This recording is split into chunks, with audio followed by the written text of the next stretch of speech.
الحمدللہ رب العالمین والعاقبۃ للمتقین والصلاۃ والسلام علی خاتم النبیین۔ محترم ناظرین و سامعین، السلام علیکم ورحمۃ اللہ وبرکاتہ۔ ایک مسلمان کی حیثیت سے میں اور آپ نماز پڑھنے کی کوشش بھی کرتے ہیں اور خاص طور پر اس میں توجہ کو مرکوز کرنے اور خشوع و خضوع حاصل کرنے کی کوشش بھی کرتے ہیں، لیکن اکثر ایسا ہوتا ہے کہ نماز میں ہماری توجہ اس طرح سے قائم نہیں رہتی، نماز میں ہمیں وہ لطف نہیں آتا، وہ مزہ نہیں آتا، وہ سکون، وہ اطمینان، وہ اللہ سے ملاقات کی ایک جو تڑپ اور ایک جو کیفیت ہے وہ ہمارے پر طاری نہیں ہوتی۔ تو یہ ہم کیسے کریں کہ نماز، جیسے نبی اکرم صلی اللہ علیہ وسلم نے فرمایا کہ جعلت قرۃ عینی فی الصلاۃ، کہ میری آنکھوں کی ٹھنڈک نماز کے اندر رکھی گئی ہے۔ تو نماز کیسے میری اور آپ کی آنکھوں کی ٹھنڈک بن جائے، اور کیسے ہم ہماری ہر پریشانی اور دکھ کا جو مداوع ہے وہ نماز کے اندر ہو، اس کے لیے کچھ چند ایک ٹپس ہیں، کچھ موٹی باتیں ہیں جو اگر ہم ذہن میں رکھ لیں تو اس سے یہ ہوگا کہ ہماری نماز میں ہمیں ایک مزہ بھی آئے گا، لطف بھی آئے گا، سکون بھی ملے گا، اور اللہ تعالیٰ سے ملاقات اور گفتگو اور بات چیت کا ایک انداز بھی ہم اختیار کر پائیں گے۔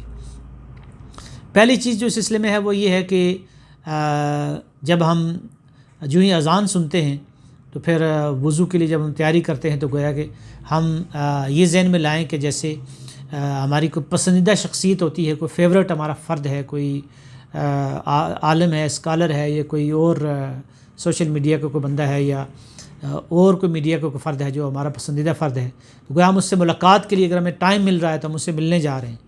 تو یہاں ہم یہ تصور کریں کہ جو بادشاہوں کا بادشاہ ہے، الملک الملوک، اس سے ہماری ملاقات کا ٹائم ہے۔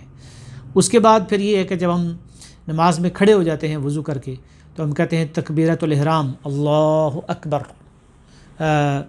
تو اس میں اس کی ایک معنی تو یہ ہے کہ اب گفتگو کرنا، بات چیت کرنا، کھانا پینا حرام ہو گیا، لیکن دوسرے اس کے ہاتھوں کے اٹھانے کے ایک معنی یہ ہے کہ میں نے اپنی جتنی بھی مصروفیات ہیں، جتنی بھی میری توجہ تھی، ترجیحات تھی، وہ ساری میں نے اپنے ہاتھوں میں مسل دی ہیں، چاہے وہ میرا کاروبار ہو، میرا بزنس ہو، میری اپائنٹمنٹس ہوں، میری ایجوکیشن ہو، میرے جو ہے نا دیگر جو معاملات ہوں، میری گاڑی ہو، بنگلہ ہو، کوٹھی ہو، سب میرے ہاتھوں میں مسل کے پیٹھ کے پیچھے پھینک دیا ہے۔ یعنی اب میرے جو جتنی بھی زندگی کی جو کام ہیں اور ترجیحات ہیں وہ اب میں نے پیچھے چھوڑ دی ہیں، اور یہ جو 10 منٹ ہیں یہ میں نے اللہ کو دے دی ہیں۔ تو اس نقطہ نظر سے جب ہم نماز پڑھیں گے تو ایک توجہ ہمیں پہلے حاصل ہوگی۔ اس کے بعد پھر جو ہم الفاظ کہتے ہیں ان الفاظ پہ بڑا غور کرنے کی ضرورت ہے۔ ہم کہتے ہیں سبحانک اللہم و بحمدک، اے اللہ تو پاک ہے اور ساری کی ساری تعریف تیرے لیے ہے۔ یہاں دراصل ہم یہ کہنا چاہ رہے ہوتے ہیں کہ اللہ تو پاک ہے ہر نقص سے، ہر کمزوری سے، ہر کسی قسم کی غلطی سے۔ یعنی اللہ تعالیٰ کو نہ نیند آتی ہے، نہ اونگ آتی ہے، نہ وہ تھکتا ہے، نہ اس کو بھوک لگتی ہے، نہ وہ بیمار ہوتا ہے، نہ وہ بوڑھا ہوتا ہے، تو نہ اس کو بیوی کی ضرورت ہے، نہ اس کو بچی کو ضرورت ہے۔ تو یہ اللہ تعالیٰ کی پاکیزگی ہم بیان کرتے ہیں، تو اس انداز سے ہم پاکیزگی بیان کریں۔ پھر ہم کہتے ہیں وہ بحمدک، ساری تعریفیں تیرے لیے ہیں اور سارے کا سارا شکر تیرے لیے ہے۔ یعنی اس دنیا میں جو بھی چیز بنائی ہے اللہ تعالیٰ نے پرفیکٹ بنائی ہے۔ سبحانک اللہم و بحمدک و تبارک اسمک، تیرا نام برکت والا ہے۔ تو برکت کہتے ہیں ایسا اضافہ اور ایسی ترقی کہ جو جس کی کوئی حد نہ ہو۔ تو اللہ کے نام سے جو بھی کام اس کا آغاز ہوتا ہے اس میں برکت ہے، اس میں جو ہے نا ایک طرح کا اضافہ ہے۔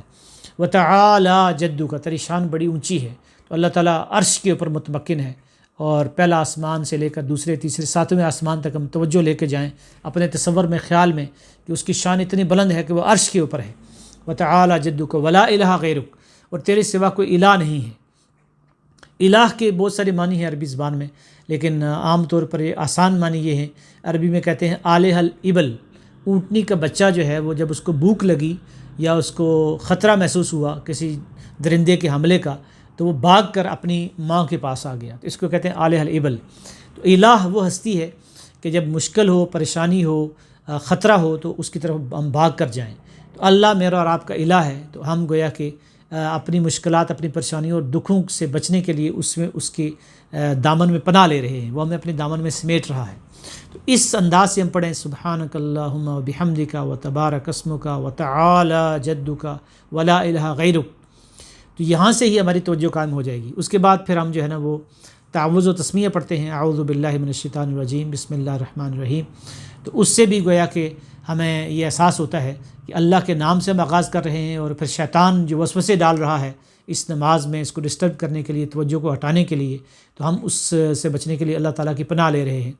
تو یہ ایک بنیادی باتیں ہیں چند ایک، اگر ان پہ عمل کر لیں تو ہماری نماز میں خشوع و خضوع اور توجہ اور اطمینان اور سکون اور راحت اور چین مل سکتا ہے، اور یہ ہماری راحت نماز ہماری آنکھوں کی ٹھنڈک بن سکتی ہے۔ اللہ تعالیٰ سے دعا ہے کہ وہ ہمیں ایسی نماز پڑھنے کی توفیق عطا فرمائے جس میں ایک لطف ہو، مزہ ہو، ایک شوق ہو، ایک تڑپ ہو، اور اللہ سے ایک ملاقات کا ذریعہ بن جائے۔ وآخر دعوانا الحمد للہ رب العالمین۔